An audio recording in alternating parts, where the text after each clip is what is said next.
Hi, everyone. Thank you for coming.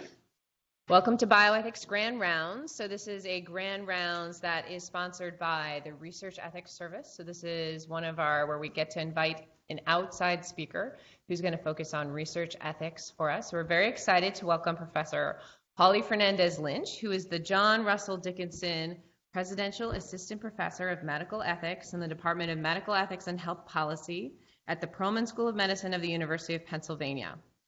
Professor Fernandez Lynch, her scholarly work focuses on the ethics and regulation of research with human subjects, and she's the founder and co-chair of the Consortium to Advance Effective Research Ethics Oversight, which was established in 2018. She also has served as a member of the U.S. Department of Health and Human Services Secretary Advisory Committee on Human Research Protections, which you guys might know by the name of SACRP from 2014 to 2019, and worked as an attorney in private practice focused on pharmaceutical regulation, and as a bioethicist at NIH's Division of AIDS and President Obama's Commission for the Study of Bioethical Issues, where I had the pleasure of working with her. So we're really excited to hear Professor Fernandez Lynch's talk today. So she's going to talk for about 45 minutes-ish, and then we'll have some time for questions after. So please join me in welcoming. Thank you, Kate. Okay, good. This microphone is working. So I'm going to talk to you today about how can we go about evaluating the quality and effectiveness of institutional review boards. So it would be helpful to know how many of you in the audience are researchers submitting protocols to the IRB. Okay, and anybody who sits on the IRB or works in the IRB office? Okay, great. So you'll be familiar with some of what I have to say here. All right, so just a quick overview about what I plan to cover over the next 45 minutes or so. Just want to give us some grounding in how we got IRBs in our lives in the first place. Where did they come from?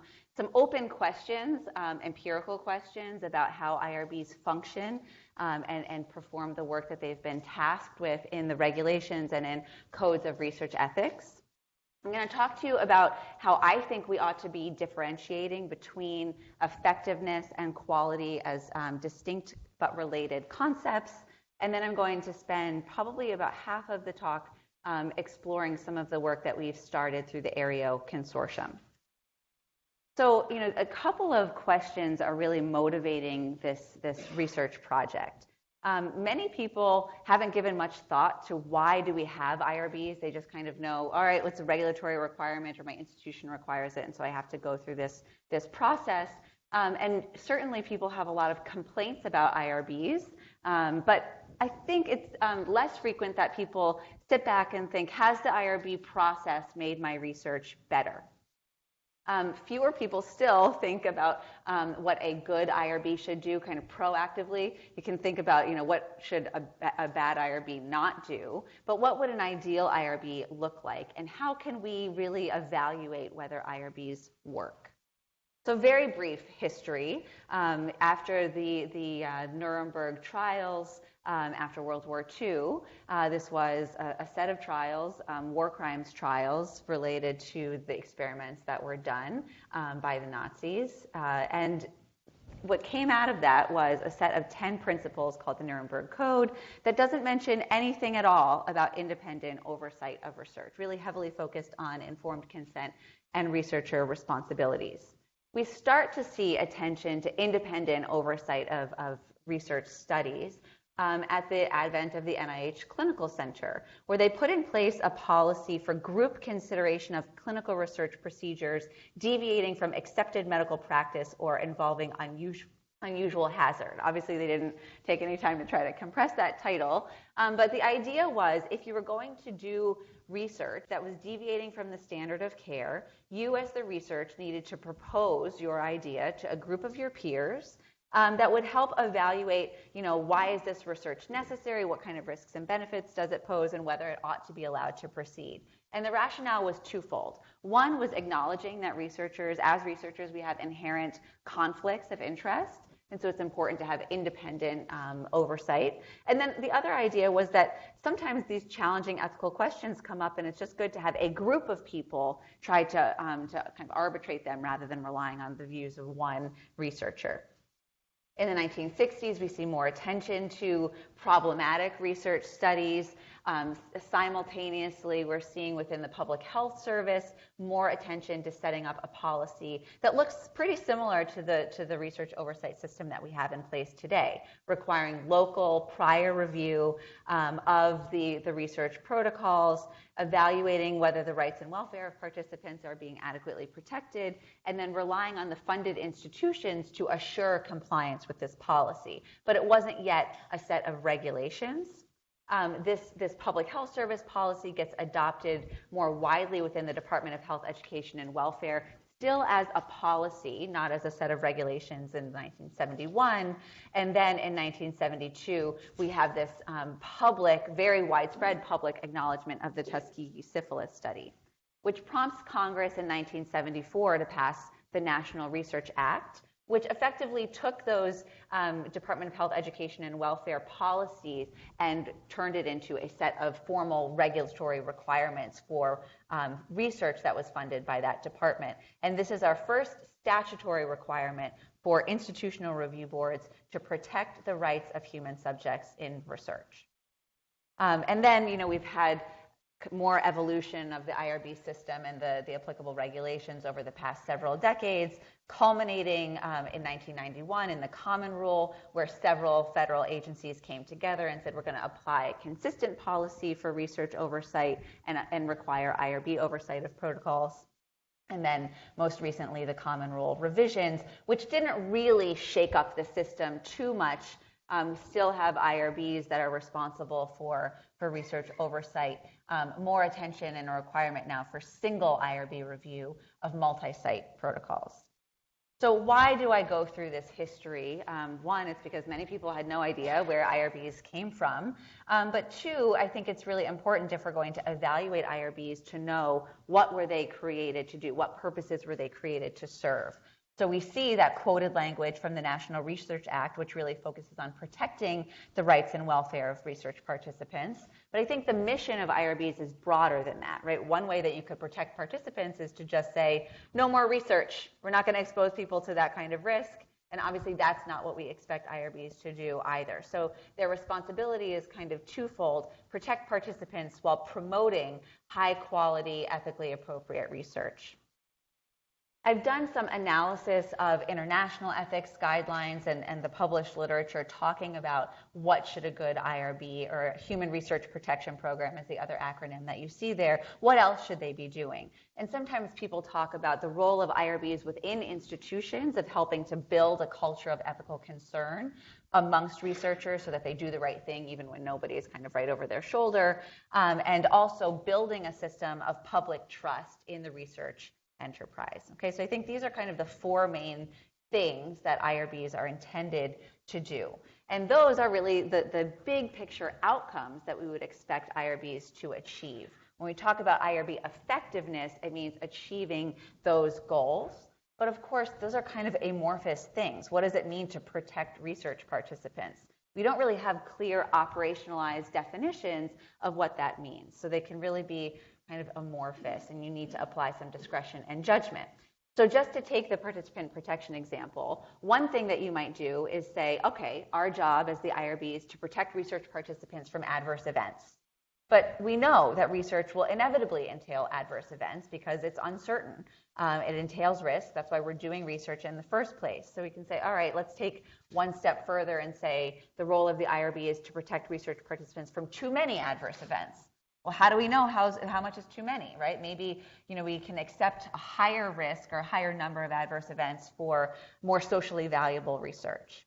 Okay, maybe IRBs are responsible for avoiding avoidable adverse events.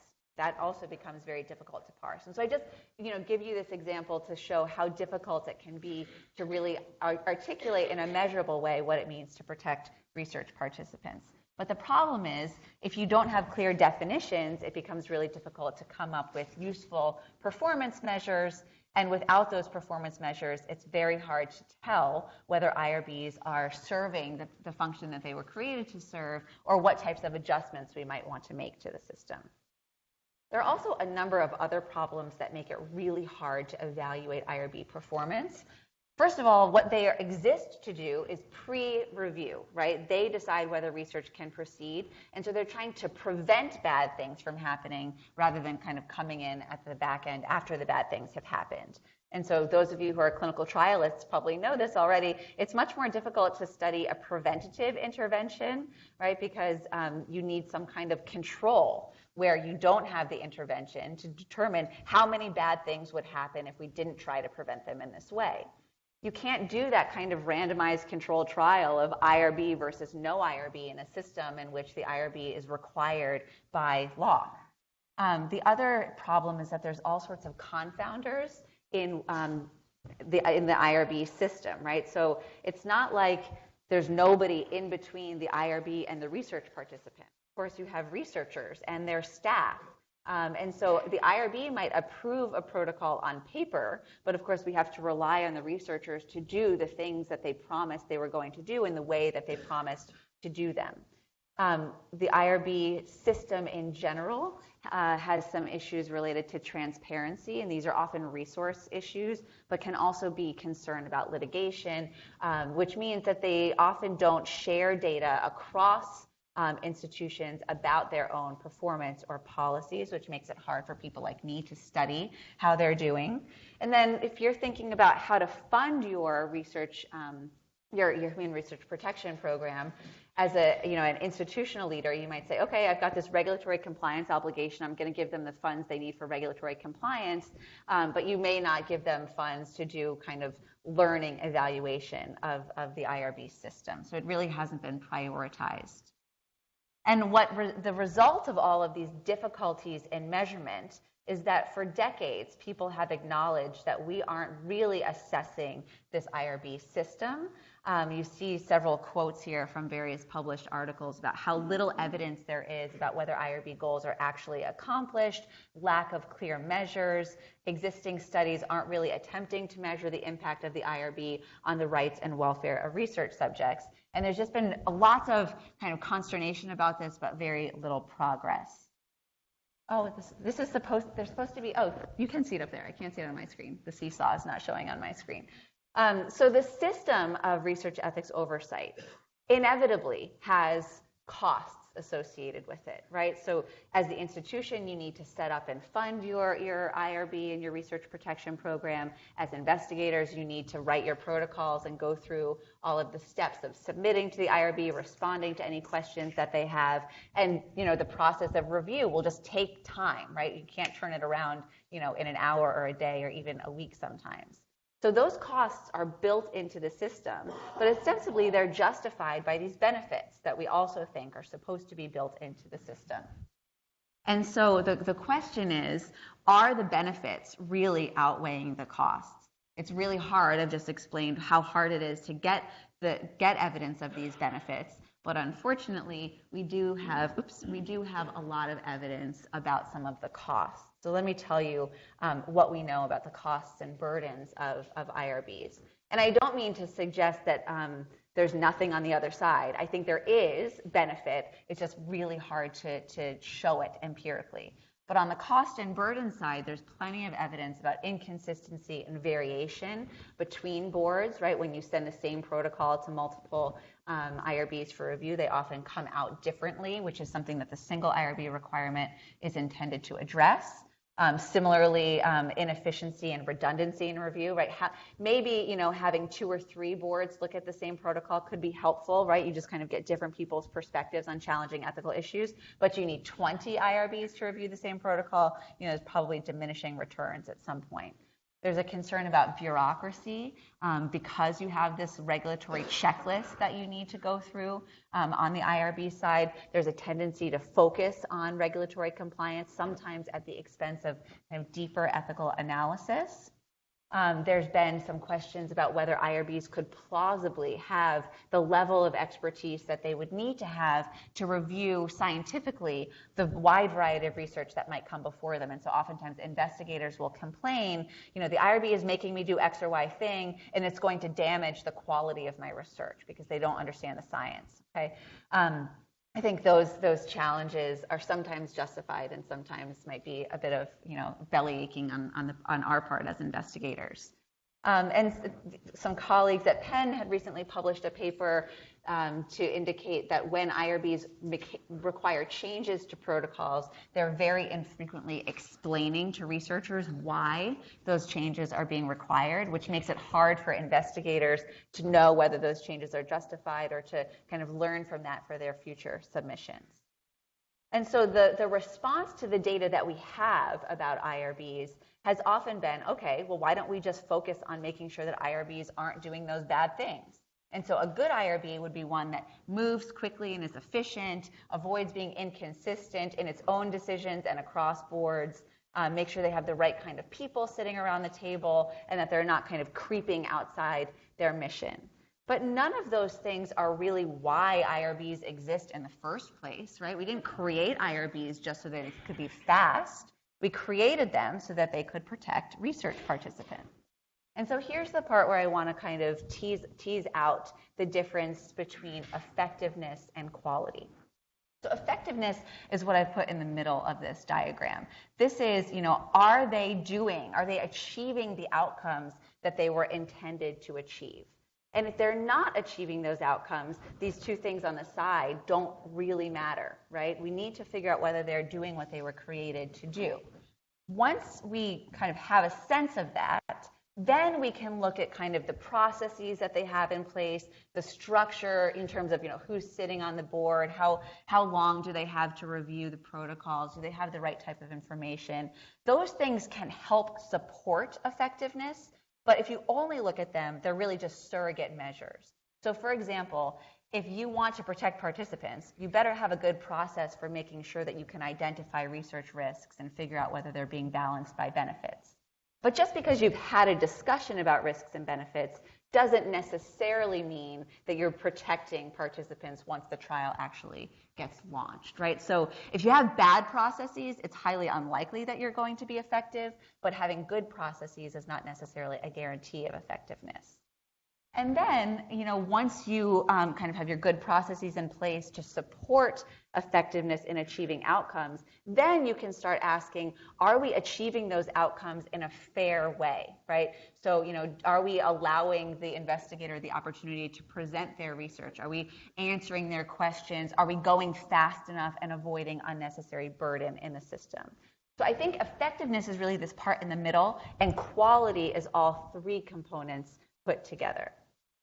So sometimes when I've presented this kind of diagram and some of the complaints about how difficult it is to evaluate IRB effectiveness and quality, people say, well, we've got regulations, right? And the regulations were put into place to protect research participants. So can't we just assess whether IRBs are following the regulations, and that will tell us whether they're doing their job? And I do think that's a decent start. It does give you something that you can measure. And certainly the regulations are plausibly related to participant protection, but I would posit that they themselves are still surrogate measures. It's not like they've been validated as demonstrating effectiveness in protecting research participants. And a lot of really important research ethics questions are not resolved by the regulations, right? So even, the regulations tell us we need to evaluate risks and benefits, but they don't tell us exactly how to do that. We have IRBs to help kind of apply their discretion to those questions, okay? And so my suggestion is that, of course, we didn't create IRBs just so that they can say, yes, we followed the regulations. We created IRBs to protect research participants and achieve those other goals. Other folks have said to me, well, why can't we just assume that IRBs work, right? It seems pretty common sense that it would be helpful to have some kind of independent oversight of research, and I totally agree, right? I do think that having some system of independent oversight is better than having no oversight whatsoever, given the inherent conflicts of interest that we see exhibited in research. And there definitely have been some examples even recently where IRBs have been publicly reported as having put a stop or prevented unethical research from proceeding. So some of you may have seen a story about a researcher who wanted to do a nudging study, a financial incentive study to try to reduce rates of female genital mutilation. And the IRB rejected the protocol 4 or 5 times because the risks and the community buy-in just weren't there for this kind of, the risks were not being appropriately mitigated for this study. So certainly we have examples where IRBs are putting a stop to research that in their absence would have been allowed to proceed and raise ethical concerns. It's also true that in general, participation in research is fairly safe. But there are some bad examples under IRB's watch, right? So one of the paradigmatic examples is from my own institution at Penn. 2 decades ago, Jesse Gelsinger died in a gene therapy research that had been IRB approved. Hopkins had similar problems with a research participant dying in approved, a healthy research participant dying in approved research. There have been a couple of studies in the UK and in Paris, which healthy participants have unexpectedly died, and there's been some concerns about whether the IRBs really did a sufficient job in overseeing the protocols. And consent has also improved over time. I don't think that we see the same kind of egregious examples of non-consensual, truly non-consensual research that we saw, for example, with the Tuskegee study, but certainly the quality and comprehension of informed consent remain a big challenge. So I think, IRBs certainly have helped move things in the right direction, but it's difficult to assess whether they've kind of gone far enough or gone too far. And that's kind of the point that I make on this slide. It could be the case that maybe the culture of research ethics has gotten more baked into how people do research, and that even if we didn't have IRBs doing pre-review, that investigators would be doing a better job on their own because people have gotten kind of more ethically informed over time. So this creates this problem of correlation versus causation when we try to evaluate IRBs. And we really need to do some work to figure out if there are errors in the IRB system. Is it that they are more on the side of preventing research from going forward that would be perfectly ethically appropriate to proceed, or are they errors that might also be worrisome of allowing unethical research to proceed? So we want to know which, if any, of these errors are being made, and if so, how often. So without having, all of this empirical evidence about IRB performance, it could be the case that they're doing a pretty good job, right? That they're adequately protecting participants and they're doing so in a relatively efficient way. Or it could be the case that maybe, unethical research is being allowed to proceed, or the IRB system is less efficient than it could be. I think the truth is probably somewhere in the middle. Right, doing well in some areas, less well in others, and probably highly variable across institutions. We just can't quite tell. So I suggest that certainly there's reason to think that IRBs are beneficial, but we know in medicine that there are lots of things that on their face look like they would be beneficial and turn out that they fail to achieve their goal. So IRBs are not like parachutes where we can just kind of assume that they work. We want to evaluate through empirical study what it means for an IRB to work, determine some measures of IRB effectiveness, and then carry out measurement, feed the data back into the system in kind of a learning way to improve IRB oversight of research. And so that's what the AAHRPP Consortium has set out to do. This is a group of people, I'll tell you more about it on the next slide. We launched AAHRPP in May of 2018, so it's still pretty new, but the mission is to evaluate and improve IRB and HRPP effectiveness by developing empirical evidence descriptively about what they do, and then sort of more normatively about what works and how well it works and what kind of changes we might think need to get built into the system. So we are, as of today, up to 57 members who come from 42 different institutions. All of our members are there kind of representing themselves in their individual capacity. It's not an institutional membership, but the types of institutions that they come from are represented in these ovals here. So there's a fair number of academics who are focused on research ethics and empirical methods. We have a number of HRPP directors and IRB directors from academic medical centers, independent IRBs, some folks from freestanding health systems like Kaiser Permanente, Geisinger, which is big in Pennsylvania. We have some folks from federal agencies like NCI, the NIH intramural IRB is participating. We have folks from Walter Reed, and so it's just a really nice mix of people who have identified this as a problem and want to work collaboratively to address it. And both of the sort of professional organizations for IRBs, Primer and AAHRPP, have also supported this initiative.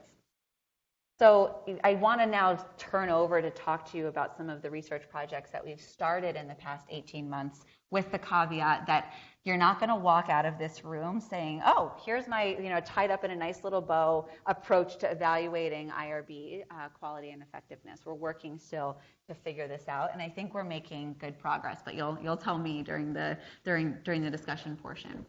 So one of the first things that we set out to do is just figure out what are people doing now to evaluate IRB quality. And so we are doing 3 projects, and I'll expand on each of one of these in the upcoming slides. The first is an interview study where we took a sample of 20 IRB directors from the top 100 NIH-funded research institutions, and we just said to them, tell us what you do right now to figure out whether your IRB is doing a good job. We went to the AAHRPP annual conference. AAHRPP is the accrediting entity for human research protection programs. So they have this annual conference where accredited organizations go, or organizations that are interested in becoming accredited go. And so one of the accreditation criteria you see here on the screen is that the organization has to demonstrate that they measure and improve the quality, effectiveness, and efficiency of the human research protection program. And so when we realized that was a standard, we thought, okay, great. This means people must be evaluating this about themselves. We want to hear from them what they're doing. So we did small group interviews with 19 HRPP directors in May of this year. And then we also undertook a systematic analysis of 10 existing tools that are available to help IRBs and regulators determine whether IRBs are doing a good job. So let me tell you about each of these projects. This is now like the don't tweet portion because we haven't published this data yet. So this is our preliminary analysis. When we spoke to those 20 IRB directors from NIH-funded institutions, these were the things that they told us that they were evaluating themselves on.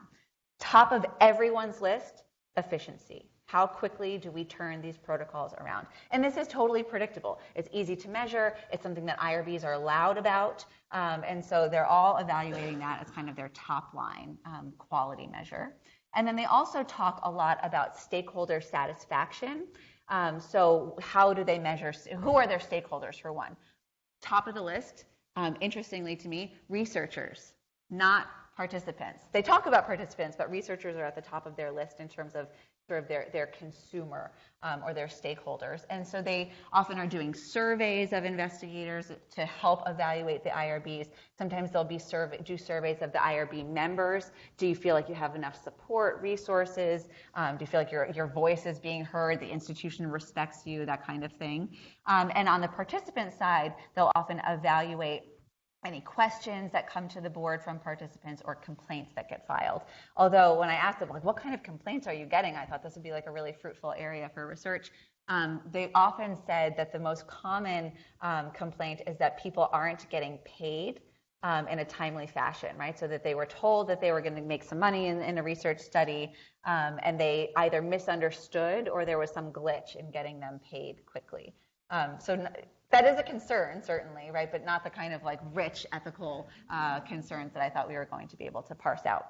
Of course, they're concerned about regulatory compliance, and so they talk a lot about the kind of audits that they do, but there's some variability about what sorts of things that they're auditing. So often they're looking at IRB minutes to make sure that the right kinds of things according to the regulations are being discussed. They might do audits of informed consent signatures to make sure that people who are enrolled have actually signed the forms.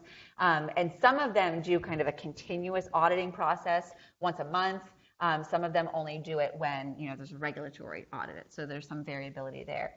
They evaluate their board members quite frequently in terms of, do they have the right kind of expertise? And as a group, do they have the right kind of expertise? Are they showing up to meetings? Are they talking at meetings? Are they not generally a pain in the ass, right? Like, these are the types of things that they're evaluating their board members on.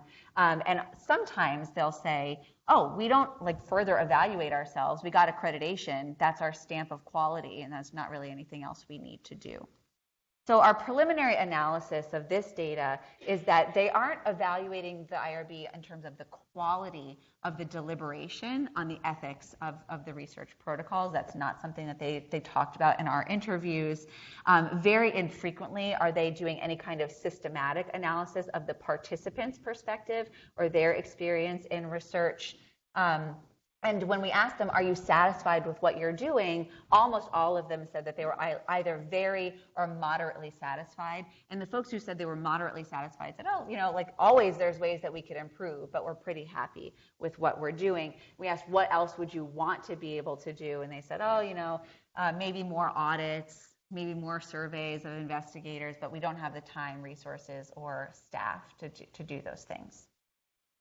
Then when we spoke to folks at the AAHRPP meeting, we had very similar responses, which makes sense, right? They're also IRB and HRPP directors. But we really wanted to know whether any of them had developed institutional definitions of quality, efficiency, and effectiveness, since those are the terms in the accreditation standard. AAHRPP doesn't define those terms, and so we thought maybe organizations would define them for themselves, and not a single one of them did. And when we pushed them on that, some of them said, oh, we don't really want there to be a definition because then we'll be too constrained, right? But I'm thinking, if you don't have a definition, how do you measure it, right? What are you measuring to know whether you're achieving those goals? And so they frequently explicitly said, well, we're not actually measuring whether anything we do makes a difference to research participants. We're measuring the same kinds of things that the other interview subjects identified.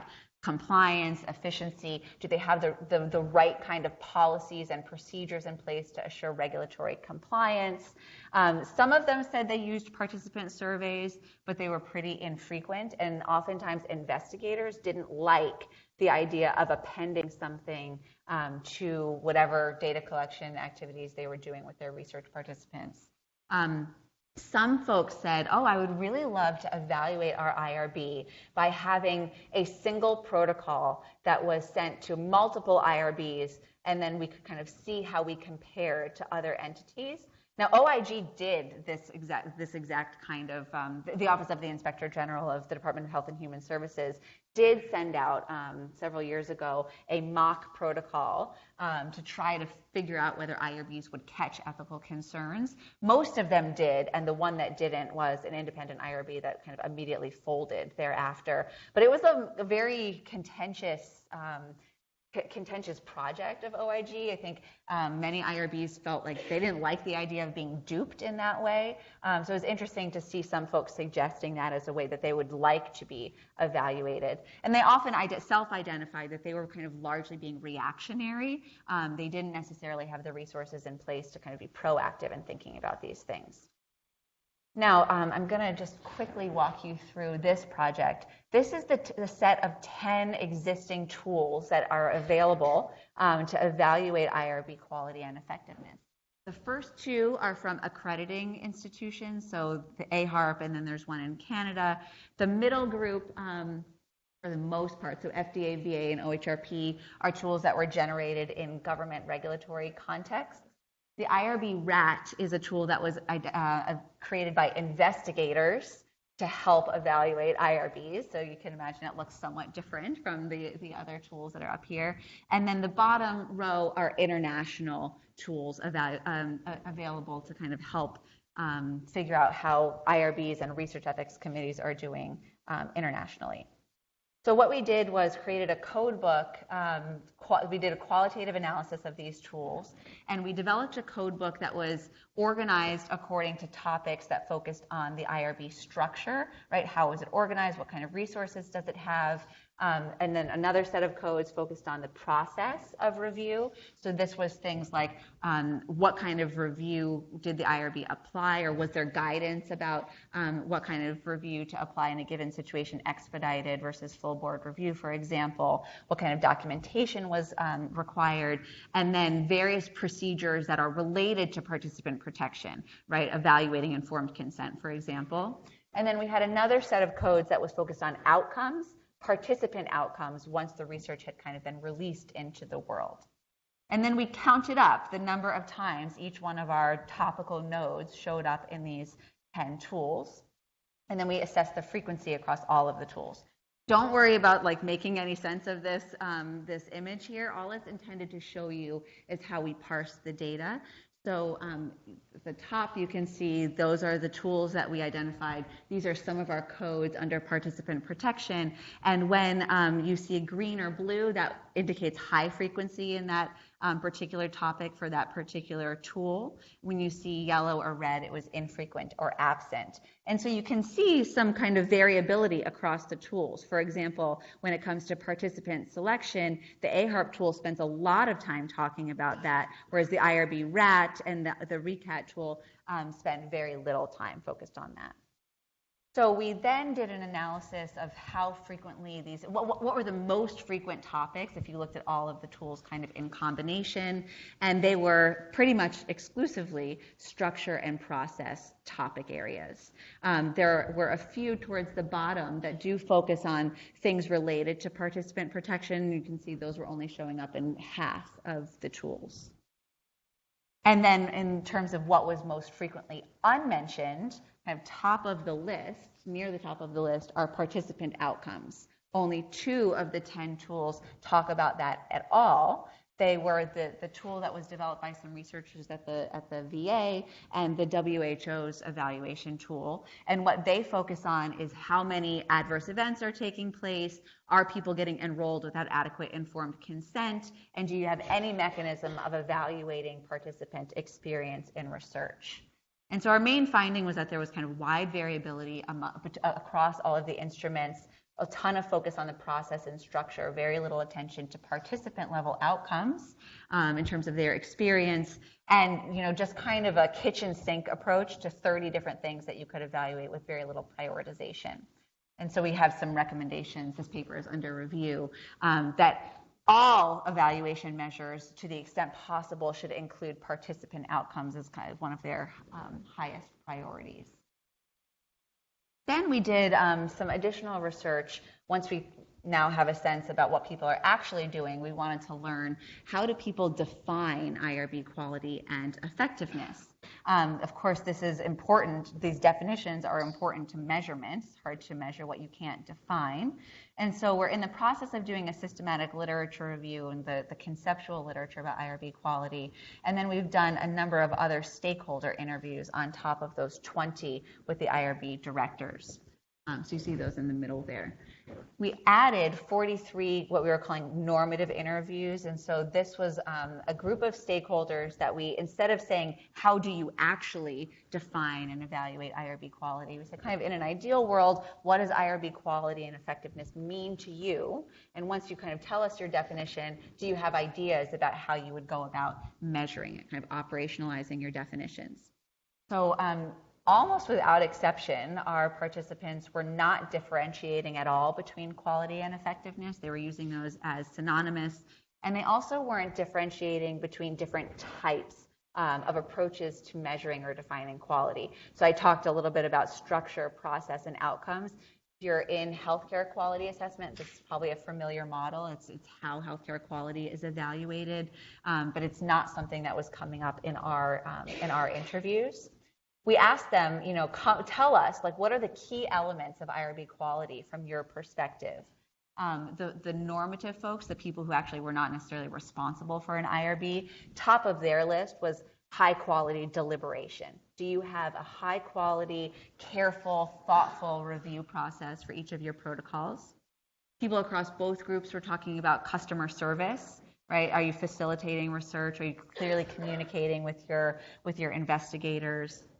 They talked about some attention to participant rights and protection, but they really were focused on, are you considering those things, not necessarily are you successful in protecting participants. Efficiency, of course, reared its head again, compliance, expertise of the IRB membership and staff, and accreditation were all things that came up when they were asked to define quality. And then when we asked them to tell us how would you go about measuring this, we saw, again, this idea of using the same protocol across different sites to create a gold standard. It's unclear to me, actually, how would you identify which of those boards had done a better job than anybody else if you didn't have an independent standard for assessing that. So I think that's a little chicken and egg here. And then, evaluating stakeholder satisfaction and experience, ideally getting input from research participants themselves. Some folks talked about sitting in on board meetings and kind of trying to qualitatively assess how well they were analyzing various factors relevant to participant protection. They talked about using adverse events, participant complaints, number of compliance actions, and things of that nature. So these, what they suggested does have some overlap with what we heard from folks in terms of what's already being done.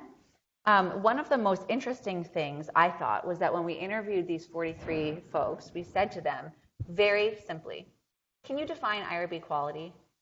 And these are experts in the field, right? Research ethics academics, regulators, heads of IRBs, heads of professional organizations in this field. And almost without exception, they said, that's a really hard question. And so they kind of hemmed and hawed for a while, felt a little awkward, tried to say something. And they often had indicated that they had given it a lot of thought, but it was just frustratingly difficult for them to nail down. The IRB directors struggled less because they were backing into their definitions. They basically said, here's what we measure, and that's the definition. If we do well on those measurements, that's what it means to be a high-quality IRB. So when we started getting those responses, I was kind of like, what do you mean that's a hard question? This is your life's work, right? How do you not know what it means for an IRB to be high quality? And I was kind of frustrated by that. How can you measure this if you haven't really given any thought to it, or I shouldn't say given any thought to it, you haven't resolved this, right? When you go into the office every day, what is it that you're trying to achieve? And then I stepped back and said, okay, well, maybe this isn't so crazy. After all, we are doing a whole research project that's trying to figure out what it means for IRBs to do a good job. And as a lawyer, I started to think more about what is the system that we have in place for IRB oversight of research. And it is really a standards-based system. So in law, we differentiate between rules and standards. Rules are things that are very bright line, and you don't really need any discretion to apply a rule. So there are things like the voting age or the speed limit. You can tell, right, whether somebody is a voting age or not, just based on a number. Standards are much more open-ended. They require kind of consideration of context, balancing of different factors, and so they require some deliberation, discretion, and judgment. And so those are things like reasonable accommodation, which we see in disability law, probable cause, which we see in criminal law, and basically the entirety of research ethics is a set of standards, right? We talk about risks that are minimal, risks that are minimized. Those aren't numerical figures, right? And they could mean something different to different people. We talk about research being equitable. We talk about social value. All of these things are things that we're asking IRBs to apply their discretion to and tell the research community what they mean. And so I've kind of come around to the idea. I had first been banging this drum. It's like all outcomes. We have to focus on outcomes. We have to stop focusing just on process and structure. But I'm increasingly thinking that process and structure can be informative. So kind of get into this circle of what does it mean for a study to be ethical? It means whatever a reasonable IRB decided it would mean, right? And so if we could be more specific about it, then we would adopt a set of research ethic rules instead of standards. So if we see an outcome in IRB-approved research that's suggestive of an ethical concern, it could be that maybe there was something downstream that was outside the IRB's purview, like a rogue investigator who's injecting herpes vaccines in a hotel room in St. Kitts, right? Like these are things that are pretty much outside of the IRB's ability to control. There could be examples where the IRB's determination was unreasonable, right? Reasonable people would agree that what the IRB had determined was unreasonable, outside the appropriate bounds of their discretion or judgment. And then there could just be circumstances where we say, okay, there's reasonable disagreement about this. This group of IRBs allowed this research protocol to proceed. Others have ethics concerns about it, and there's not a clear right answer, right? So the support trial in premature newborns is an example of this. And so perhaps it's the case that acceptable outcomes, right? Remember, I've been so focused on outcomes. Maybe acceptable outcomes are just by definition those that are achieved by reasonable expert deliberation. So that if you have the right kind of processes set up, you have the right kind of people sitting around the table and deliberating about these standards, then whatever outcomes are achieved from that process are kind of the best that we can hope for. And so this has caused me to kind of question, maybe IRBs don't actually exist to achieve participant protection, but they exist to deliberate about participant protection. And so the promise that IRBs are making to research participants is not that we are going to protect you, but that anything we ask you to do has been deemed reasonable. Okay? And so that is a bit of a hard pill for me to swallow when I've been so focused on outcomes all the time. But I think this helps us to understand why it's been so difficult to articulate those outcomes in a way that everyone can agree on. So if we then move our focus away from outcomes into the quality of deliberation and expertise and incorporation of stakeholder views, then we get more questions about the front end of this diagram. Now, to avoid that being totally unsatisfactory, I've pulled, again on my legal background to say, oftentimes judges, courts are responsible for applying standards, right? What's a reasonable person in tort, for example? And the way that we do this is that we have a system of precedent that fleshes out over time through case analysis what counts as reasonable. And so we might be able to do something similar to that in the IRB context. And so Aereo is working on a project now trying to figure out the feasibility of developing some summaries about IRB decisions and how they go to flesh out kind of discretionary concepts. But overall, I think the action is trying to hear more from multiple stakeholders about what they want IRBs to do and achieve. And we can start working more from the bottom up and try to figure out, okay, this is what stakeholders want them to do. How well are they actually achieving those goals? So one of the really, big gap areas is that we don't know what participants want from IRBs. We don't even know that they know IRBs exist, right? But if we could get a better sense of what they want to be protected from and how their views might differ from the views of IRBs, that would give us one thing that we could evaluate. Investigators, if we can identify things that investigators think IRBs do well, then we can encourage IRBs to do more of those things. And then we can ask IRB members, right? Can you think of examples where the fact that you reviewed a protocol was really important, prevented a bad thing from happening? And then we can kind of parse those examples to see what we can learn from them. And then, these are just, I'm happy to talk about these during the Q&A. These are a couple of other projects that we have ongoing that are much more specific, trying to figure out what types of changes are IRBs making to research and are they meaningful? How well do IRBs evaluate serious and continuing non-compliance? How well or how are they protecting vulnerable populations? And then we're also trying to do some research that will help facilitate research on IRBs. So for example, one of the complaints about evaluating IRB efficiency is that everybody measures the timelines differently. And so if we could come up with one unified approach, that would help empirical assessment. And so with that, I think I will close and turn things over to all of you for feedback, questions, ideas about measurement, and what you think generally about quality of IRBs.